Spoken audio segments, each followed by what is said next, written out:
সূর্য ডোবার ঠিক আগ মুহূর্তে যখন আজানের ধ্বনি বাতাসে মিশে যায় তখনই জাগে এক অদৃশ্য শক্তি। ইন্দোনেশিয়ার এক গ্রামে মাগরিবের সেই নিষিদ্ধ সময়ে শুরু হয় ভয়ঙ্কর সব ঘটনাগুলো, যেখানে শিশুদের হাসির আড়ালে লুকিয়ে থাকে এক অমানসিক আতঙ্ক। বলছিলাম রিসেন্টলি রিলিজ হওয়া ইন্দোনেশিয়ান হরর মুভি ওয়াক্ত মাগরিব 2 এর কথা। সেই সাথে শুরু করা যাক এক অভিশপ্ত সন্ধ্যার গল্প। সময়টা তখন সূর্যাস্তের, তখন মাগরিবের আজান দিচ্ছে। এই সময় ছোটদের বাইরে থাকতে নেই, কেননা সেই গ্রামে প্রচলিত আছে সন্ধ্যার পর শয়তানেরা বের হয় এবং তাদের প্রথম শিকার হয় ছোটরা। এরই সাথে তখন প্রচণ্ড বৃষ্টি, আকাশে তখন বিদ্যুৎ চমকাচ্ছে। একটা কিশোর বয়সের ছেলে সাহায্য চাইছে আর ভিজতে ভিজতে ছুটে চলেছে। আজান যখন শেষ হতে চলেছে, সে ভয়ে বাঁচার জন্য একটা ক্ষেতের আড়ালে গিয়ে গর্তের মধ্যে লুকিয়ে বসে থাকে। গুটিসুটি মেরে মুখে এখনও আওড়ে যাচ্ছে, সাহায্য করো, আমাকে কেউ দয়া করে সাহায্য করো। তখনই তার সামনে কেউ একজন উকি দিতেই সে ভয়ে সেখান থেকে বেরিয়ে যেতে শুরু করে। সে দেখতে পায় একটা বিশাল দৈত্যাকার অবয়ব পাখির পাঞ্জার উপর থেকে এসে হুট করে খাবলে ধরে থাকে। শরীরের যত সমস্ত শক্তি ছিল তা ব্যবহার করে নিজেকে ছাড়িয়ে নেয়।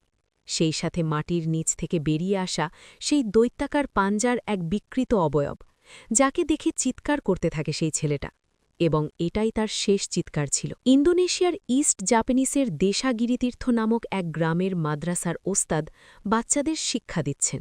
সে বলছিল মাগরিবের পর ছোট বাচ্চাদের বের হতে নেই, কেননা সূর্য অস্ত যাওয়ার পর ভয়ঙ্কর শয়তানেরা বের হয়, যাদের প্রথম লক্ষ্য বাচ্চারা। তাই নামাজের পর সবাই অবশ্যই বাড়িতে অবস্থান করবে। এটা আমাদের রসুলের সুন্নাহ।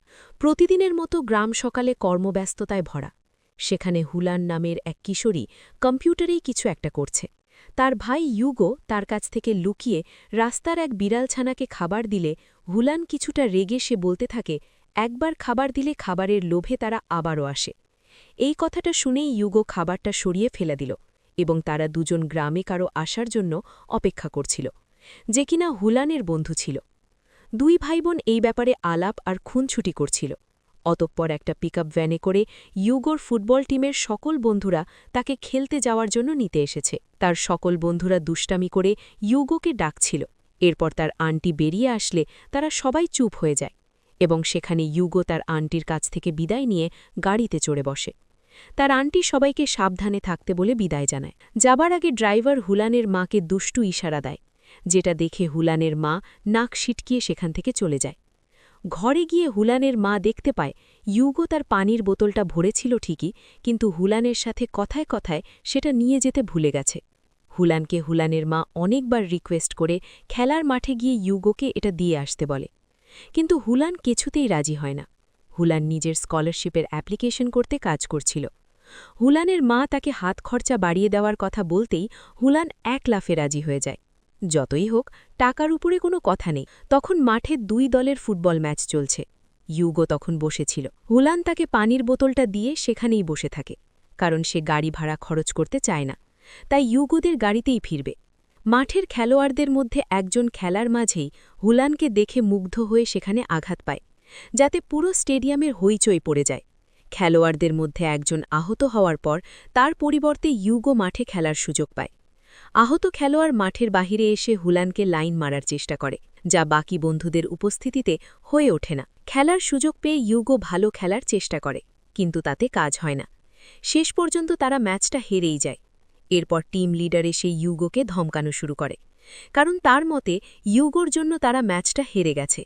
সে যদি একা একা গোল করার চিন্তা না করে দলকে সাথে নিয়ে জিততে চাইত, তাহলে আজকে তাদের আর হারতে হতো না। এই থেকে এক কথায় দুই কথায় তাদের দলের মধ্যে হাতাহাতি শুরু হয়ে যায়। কোচরা এসে সব ব্যাপার সামলে নেয়। আহত খেলোয়াড়টা আবারও লাইন মারতে এসে ব্যর্থ হয়। ঠিক তখন মাগরিবের আজান শুরু হয়। সবাই মসজিদে নামাজ পড়তে গেলেও ইউগো আর তার দলবল সেখানে যেতে চায় না। হুলানও তাড়াতাড়ি বাড়ি ফিরে নিজের কাজ শেষ করতে চায়। ততক্ষণে তাদের গাড়িটাও ছেড়ে দেয়। কোচ তাদের নামাজের জন্য আটকালেও তারা সেখান থেকে এক প্রকার না জানিয়ে চলে আসে। এরপর একটা চায়ের দোকান থেকে আদি নামের এক ছেলে বেরিয়ে এলো। আজ প্রায় ২০ বছর পর সেই গ্রামে ফিরেছে। এখন সে প্রাপ্তবয়স্ক। কিছু লোকজন তাকে এসে এই সময় বের হতে নিষেধ করল, কারণ এটা গোধূলির আভায় ভরা সন্ধে, অথবা তাদের ভাষায় ওয়াক্ত মাগরিব। ফেরা পথে ইউগো আর তার বন্ধুরা সেই সব ঝগড়া ঝামেলা নিয়ে কথা বলছে। ভুলান গাড়ি চালকের সাথে কথা বলছিল। আজকে ইউগোর এই বোকামির জন্য তারা ম্যাচটা হেরে গেছে। ইউগো আসলেই একটা অবাধ্য আর অহংকারী ছেলে এবং তার বন্ধুগুলো ঠিক এমনই। এরই মাঝে আচমকা একটা ছেলে এসে তাদের গাড়ির সামনে পড়ে এবং সেখানে একটা অ্যাক্সিডেন্ট হয়ে যায়। ছেলেটা রক্তাক্ত হয়ে রাস্তায় পড়ে যায়। ইউগো আর তার বন্ধুরা, গাড়ি চালক, ভুলান সকলে গাড়ি থেকে নেমে সামনে গেল। চালক গলায় হাত দিয়ে চেক করে বুঝতে পারল ছেলেটা মারা গেছে। উপস্থিত সবার মুখে আতঙ্ক আর ভয়। কলাপাতা দিয়ে লাশটা ঢেকে পুলিশ গিয়ে কল করে সবটা বলতে শুরু করে চালক। এসবের মাঝে ভুলান তখন ভয় আর আতঙ্কে গাড়িতে উঠে বসে এবং সে বুঝতে পারে পাশের ঝোপের আড়াল থেকে সেই রক্তাক্ত ছেলেটা তাকে খেলার জন্য ডাকছে।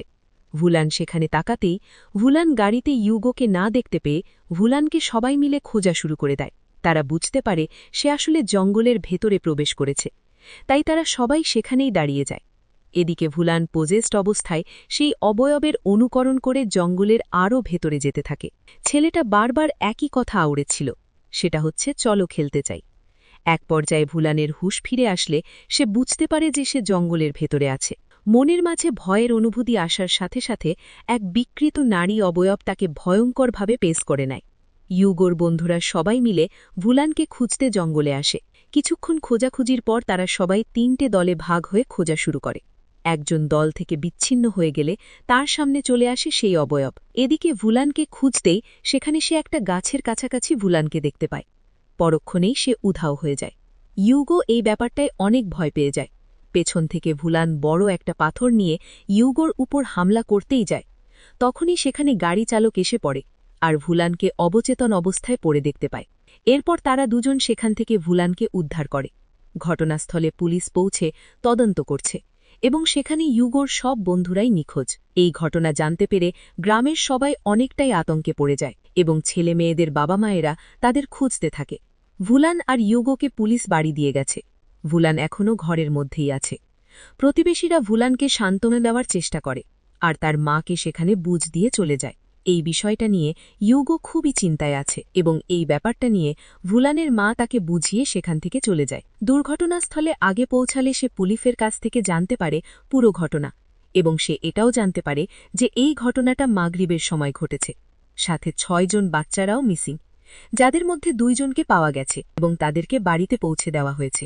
আদি এক বৃদ্ধ দম্পতির সাথে তখন কথা বলছিল, যাদের ছেলেও ২০ বছর আগে এক সন্ধ্যায় মাগরিবের পর বাড়ি ফিরতে চেয়েছিল, তবে সে আর কোনোদিনই বাড়ি ফিরে আসেনি। তার বাবা ছেলেকে মৃত ভেবে নিয়েছে, কিন্তু মা আজও ছেলে ফিরে আসার স্বপ্ন বুকে রাখে এবং এটাই সেই ছেলে যাকে গল্পের শুরুতেই মেরে ফেলা হয়েছিল।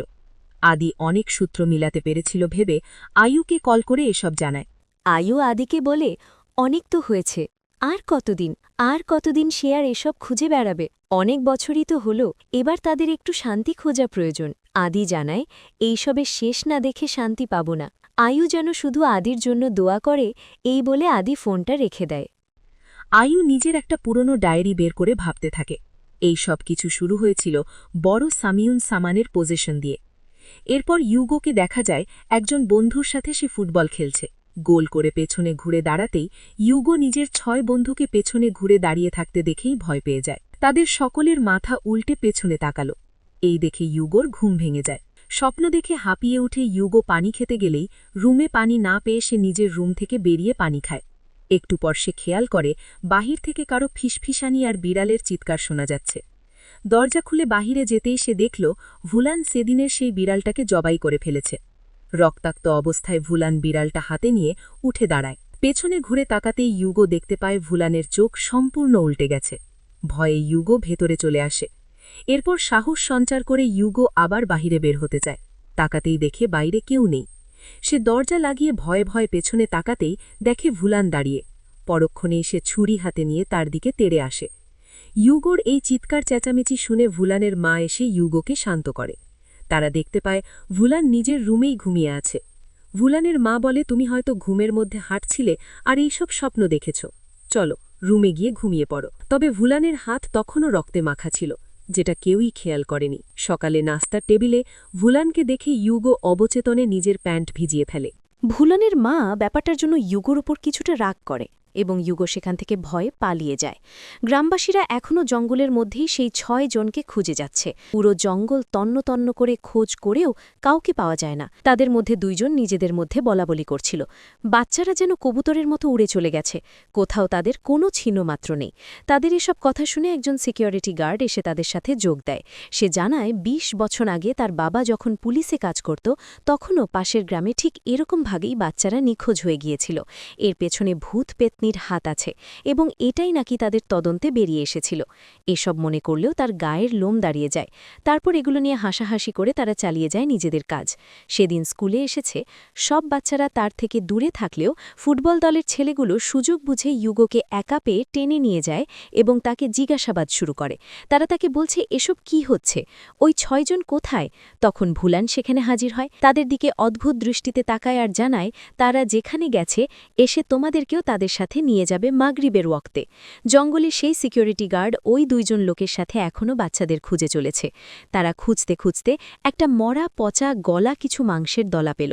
প্রথম দেখায় বিড়াল বা কুকুর মনে হলেও পরে তারা আবিষ্কার করল যে এখানে শত শত বিড়ালের ছিন্ন ভিন্ন লাশ। স্কুলের মধ্যে ক্লাস শুরুর আগে শিক্ষক নিখোঁজ বাচ্চাদের খুঁজে পাওয়ার জন্য কিছুক্ষণ সবাইকে মনে মনে দোয়া করতে বলে।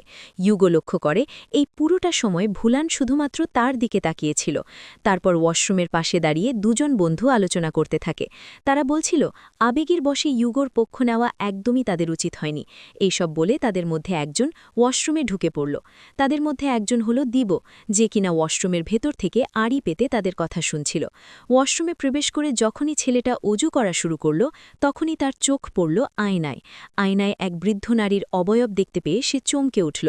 পেছনে ঘুরে আর কাউকে দেখতে পেল না। কাউকে দেখতে না পেয়ে আবারও অজু করা শুরু করে। আচমকায় দরজায় বিকট শব্দ, চোখের নিমেষেই কেউ যেন ভেতরে প্রবেশ করল। মনের সাহস সঞ্চার করে ছেলেটা চেক করতে গেল। দরজার কাছে গিয়ে ফিসফিস করে বলতে শুরু করল, ভুলান, তুমি এখানে কি করছো? এটা তো ছেলেদের ওয়াশরুম। তখনই তার পেছন থেকে ভুলান ছুরি হাতে তাকে মারতে তেড়ে এলো। ভুলান বিড়বিড় করে বলতে শুরু করল, চলো খেলি, চলো আমরা খেলি। ভুলানের চোখ তখন উল্টানো আর হাতে ছুরি দেখে ভয়ে ছেলেটা কান্নাকাটি করতে শুরু করে। তখন ওয়াশরুমের মধ্যে যেই ছেলেটা আড়ি পেতেছিল দিবো, সে বেরিয়ে এলো এবং তাকে শান্ত করার চেষ্টা করল। সে বলছে, নাস, তোমার কি হয়েছে? আর তখনই মুহূর্তের মধ্যে সবকিছুই একদম স্বাভাবিক। ছুটির ঘণ্টা তখন বেজে উঠল। সবাই ছুটে বাড়ি ফিরছে। ইউগো খুব সতর্কতার সাথে ভুলানকে ফলো করছে। পাশ থেকে নাস আর দিবো ইউগোর কাছে আসলো। তারা এসেছে ভুলানের সম্পর্কে কথা বলতে। অন্যদিকে আদিকে দেখা যায় পেট্রোল পাম্পে গাড়িতে রেডিও শুনছিল, যেখানে সেই গ্রামের পুরো ঘটনা বলা হচ্ছিল। নিখোঁজ 6 জন বাচ্চার সাথে শত শত বিড়ালের লাশ। এসব শুনে আদি সেই গ্রামের দিকে রওনা দিল। অন্যদিকে তারা 3 জন ভুলানের সম্পর্কে আলোচনা করছিল এবং বলাবলি করছিল সে আর আগের মতো নেই, সে অনেকটাই পাল্টে গেছে। তাদের সবার সাথেই ঘটে যাওয়া ভয়ঙ্কর ঘটনাগুলো একমাত্র ভুলানকেই ঘিরে। ডিও তাদের জানালো 20 বছর আগে এরকম একটা ঘটনা পাশের গ্রামে ঘটেছিল, যেটা সে তার দাদির মুখ থেকে শুনেছিল। এই সব ঘটনাই নাকি ঘটেছিল মাগরিবের ওয়াক্তে। এরপরই তারা আশেপাশের লোকজনদের ছুটে কোথাও যেতে দেখল। তারাও ব্যাপারটা দেখার জন্য তাদের পেছনে ছুটতে শুরু করে এবং দেখতে পায় একটা জায়গায় বিড়ালগুলোর ছিন্ন ভিন্ন লাশ।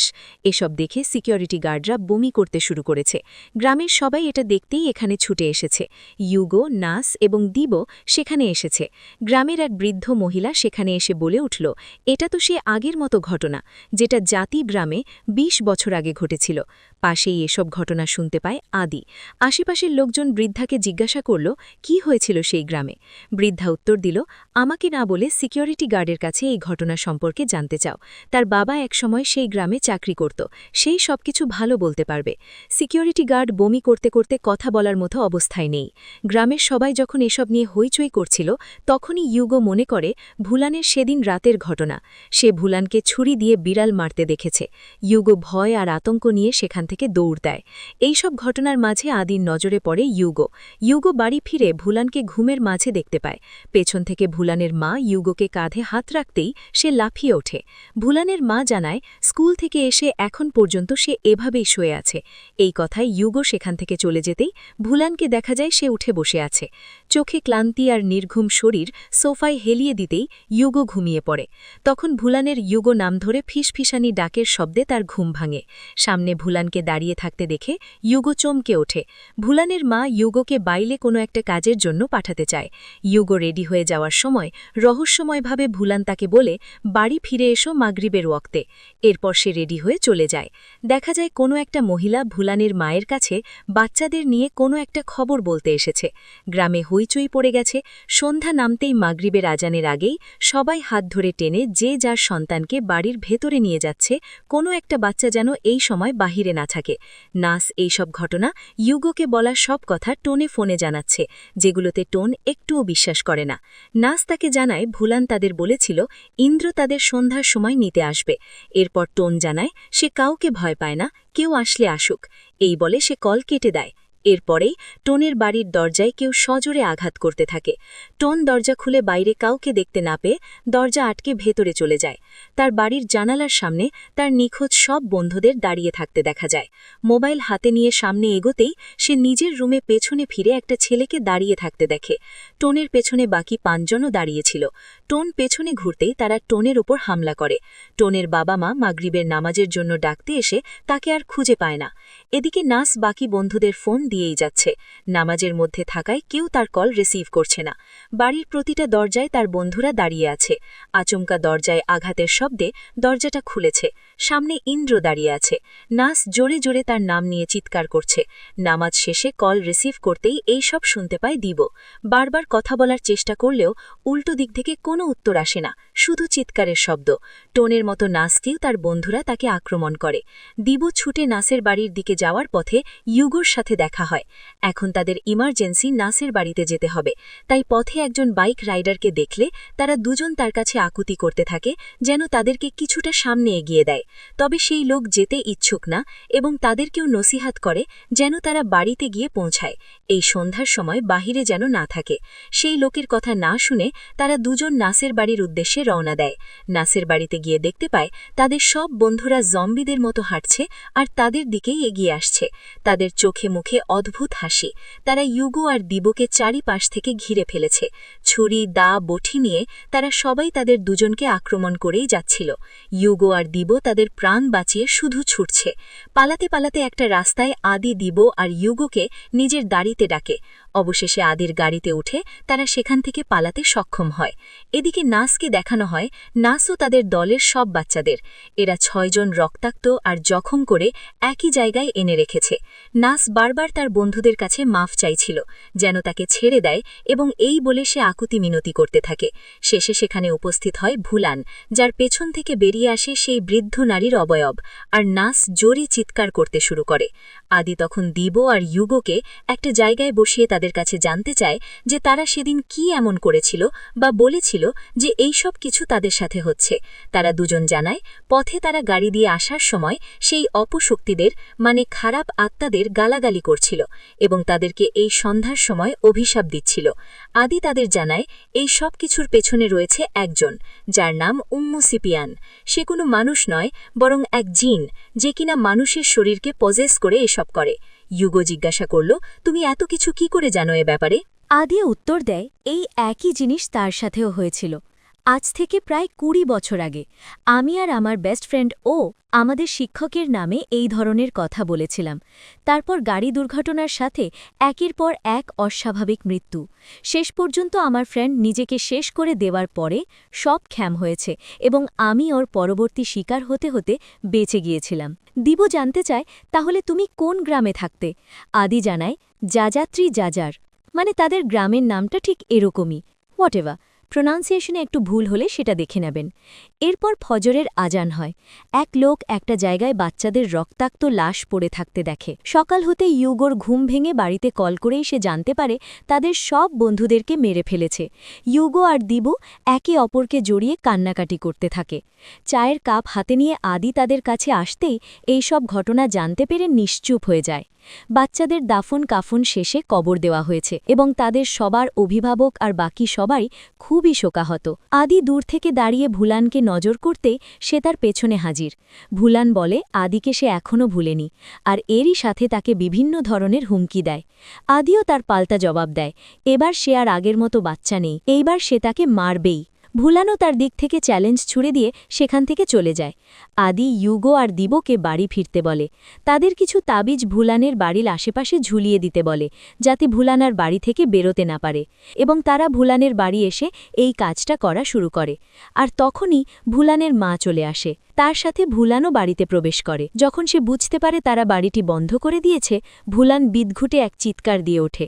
চিৎকারের সাথে সাথেই আদি এসে তার উপর মন্ত্রচয়ন করা শুরু করে। মন্ত্রচয়ন বলতে ভুল হবে, কেননা সে কোরআনের আয়াত পড়ছিল। তারপরেই ভুলানকে বাঁচাতে সেই সিকিউরিটি গার্ড আর দুজন লোক আসে এবং তারা আদির উপর ঝাঁপিয়ে পড়ে। আদি বুঝতে পারে এই সব কিছুই সিবিয়ানের পূর্ব পরিকল্পিত সাজানো ছিল। আদি কোনোভাবেই আর দিওকে পালানোর সুযোগ করে দেয়, কিন্তু সে নিজেই ফেসে যায়। ইউগো আর দিব খুব ভয়ে আছে। তারা এখন কি করবে তারা কিছুই বুঝতে পারছে না। গ্রামবাসীরা নিজেদের বাচ্চাদের একা বাসায় রেখে চলে যাচ্ছে খুনিকে দেখতে। তারা এতগুলো খুনের কোনো হুদিশ পর্যন্ত পাচ্ছিল না। তবে আদিকে দেখে যখনই ভুলান চিৎকার করে ওঠে, তখন সিকিউরিটি গার্ডরা এটাই ধরে নেয় যে এই হয়তোবা খুনি। গ্রামবাসীরা ভাবছে একটা পুরো ফুটবল টিমকে যে মেরেছে তাকে পুলিশের হাতে দেওয়ার আগে গ্রামবাসীরা নিজেরাই আইন হাতে নিতে চায়। এই জন্য ভুলানদের বাড়ির সামনে জনতা ভিড় করেছে। ভুলান মসজিদের ইমামকে পেছন থেকে আঘাত করে অচেতন করে ফেলে, যেন সে আজান না দিতে পারে। এরপর ভুলানের বাড়িতে আদিকে মারা হয় এবং জিজ্ঞাসাবাদ করা হয়, সাথে নিজের ভুল স্বীকার করতে বলা হয়। কিন্তু আদি একদমই চুপ থাকে, সে কিছুই বলে না। এরপর সিকিউরিটি গার্ড আদিকে প্রশ্ন করে, তোমার বাড়ি কোথায়? এবং এখানেই আদি প্রথমবারের মতো মুখ খোলে যে তার বাড়ি হচ্ছে জাজাতি জাজার। নামটা শুনে সিকিউরিটি গার্ড আটকে যায়। আদি জিজ্ঞাসা করে সে কি মিস্টার আমিনকে চেনে। গার্ড এর উত্তরে জানায়, আমি আর আদি একসময় এইসবের ভিকটিম ছিলাম। তার বাবাই তাকে সাহায্য করেছে। এখন সে ইউগো আর তার বন্ধুদের বাঁচাতে চায়। সেই সিবিয়ান আসলে ভুলানের শরীর দখল করে এসব করে যাচ্ছে। এর মধ্যে মসজিদের মাইকে ভুলান গাওয়া শুরু করে। সে গান গাইছে, খেলতে আসো খেলতে আসো, বাহিরে সবাই খেলতে আসো। আজানের ধ্বনির পরিবর্তে এই ডাক শুনে সব বাচ্চারা মন্ত্রমুগ্ধের মতো ছুটে আসতে শুরু করে। কেউই বাচ্চাদের আটকে রাখতে পারছে না। এই ডাক শুনে আদি বারবার অনুরোধ করে, এটা ভুলানের গলা। এই গ্রামের সব বাচ্চাদের মেরে ফেলবে, দয়া করে আমাকে খুলে দাও। এদিকে সিকিউরিটি গার্ডের তো বারবার বমি করতে করতেই দুর্দশা। সে আর আদিকে কিভাবে ছাড়াবে? গ্রামে এখন সাড়া পড়ে গেছে। কারোর বাড়িতে কোনো বাচ্চাকেই আর খুঁজে পাওয়া যাচ্ছে না। আদি এখনও তাকে খুলে দেবার জন্য অনুরোধ করেই যাচ্ছে। বাইরে ইউগোর বন্ধুরা মুখে বিদঘুটে হাসি নিয়ে এসেছে ধারালো অস্ত্র নিয়ে এবং ছুটে এসে তাদের উপর আক্রমণ করবে। এরই মাঝে তারা দরজা লাগিয়ে ফেলেছে। রুমের মধ্যে তারা দুজন, গ্রামের লোক, সিকিউরিটি গার্ড আর হাত পা বাঁধা অবস্থায় আদি। অন্যদিকে তাদের ধারালো অস্ত্রের আঘাতে দরজা যে কোনো সময় খুলে যাবে। এবার গার্ড বমি করা বাদ দিয়ে তার হাতের বাঁধন ছুটিয়ে দেয়। এখানে আমার সাদা মনে একটা কালো প্রশ্ন। সিকিউরিটি গার্ড লোকটা যত বমি করেছে, এতটা মনে হয় প্রেগনেন্ট মহিলারাও করে না। এক পর্যায়ে দরজা ভেঙে যায় এবং সেখানে সবাই নিজেদেরকে বাঁচাতে ব্যস্ত। ধস্তাধস্তি মারামারি হয়ে চলেছে এই জম্বি বাচ্চাদের সাথে। এরই এক ফাঁকে বেরিয়ে এসেছে আদি। আদির মনে পড়ে ভুলান বলেছিল সে বাচ্চাদের এখানেই মারবে, অর্থাৎ কবরস্থানে। সিকিউরিটি গার্ড আর বাকি দুজন কুমফু, কারাটে, মার্শাল আর্টের সব কিছু একসাথে চালিয়ে গিয়ে বাঁচার চেষ্টা করছে। এক পা দু পা করে গ্রামের সব বাচ্চারা এসে পড়েছে কবরস্থানে। ভুলানের মাথায় হাত রেখে সিবিয়ান সবাইকে নিয়ন্ত্রণ করছে। সেখানে আদি ছুটে এসে সিবিয়ানের সাথে একটা চুক্তি করে। সে যেন ভুলানকে মুক্ত করে দেয় এবং তার পরিবর্তে তার দেহ উম্মুকে দেওয়ার জন্য সম্মত হয়। সিবিয়ান ভুলানকে ছেড়ে আদির শরীরে প্রবেশ করে। পজেসড অবস্থায় আদি নিজের উপর কিছুটা নিয়ন্ত্রণ আনতে পেরে আজান দিতে শুরু করে। আজানের শব্দে আদিকে ছেড়ে বের হয়ে আসে। সাথে সাথে সব বাচ্চারা উম্মুর নিয়ন্ত্রণ থেকে মুক্ত হয়ে অচেতন হয়ে পড়ে যায় এবং আদি সেখানে পানিতে পড়ে গিয়ে স্রোতের সাথে মিলে ভেসে যায়। এরই সাথে সব বাচ্চাদের একে একে জ্ঞান ফিরতে শুরু করে। ভুলান ইউগোকে জড়িয়ে ধরে আর দিবও তাদেরকে জড়িয়ে ধরে। আদি নিজের চিঠিতে লিখে গেছে, এই চিঠি পড়ার মানে আই হোপ আমি হয়তো মারা গেছি, কিন্তু যেই ভয় আমাকে গিলে খেত তাকে শেষ পর্যন্ত শেষ করতে পেরেছি, এটাই আমার শান্তি। আমার বন্ধু হয়ে এত এত বছর থাকার জন্য তোমাকে অনেক ধন্যবাদ আয়ু। আয়ু আর গ্রামবাসী সকলে মিলে নদীর পানির বহমান স্রোতে ফুল ছিটায় আর আদির জন্য দোয়া করে। আর এখানেই শেষ হয় আজকের মুভি ওয়াক্ত মগরিব 2। তাছাড়া ভিডিওটা কেমন লাগলো, এরই সাথে আমার এক্সপ্লেনেশন কেমন লাগলো তা অবশ্যই কমেন্ট করে জানাবেন, সেই সাথে লাইক করতে ভুলবেন না।